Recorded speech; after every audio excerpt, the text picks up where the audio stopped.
ములుగు జిల్లా వెంకటాపురం మండలానికి చెందిన తేజస్విని అనే విద్యార్థిని తమకు ఇచ్చిన హామీల గురించి రేవంత్ రెడ్డిని ప్రశ్నించింది.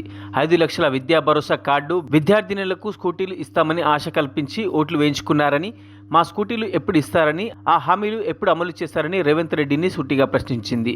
విద్యా భరోసా కార్డు నమస్కారం, నా పేరు కారుపోతుల తేజస్విని, ములుగు జిల్లా వెంకటాపూర్ మండలం.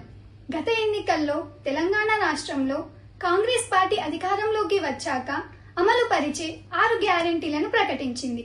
అందులో భాగంగా మా విద్యార్థులకు 5 లక్షల విద్యా భరోసా కార్డు, విద్యార్థినులకు స్కూటీలు ఇస్తామని ప్రస్తుత ముఖ్యమంత్రి రేవంత్ రెడ్డి గారు హామీ ఇచ్చారు.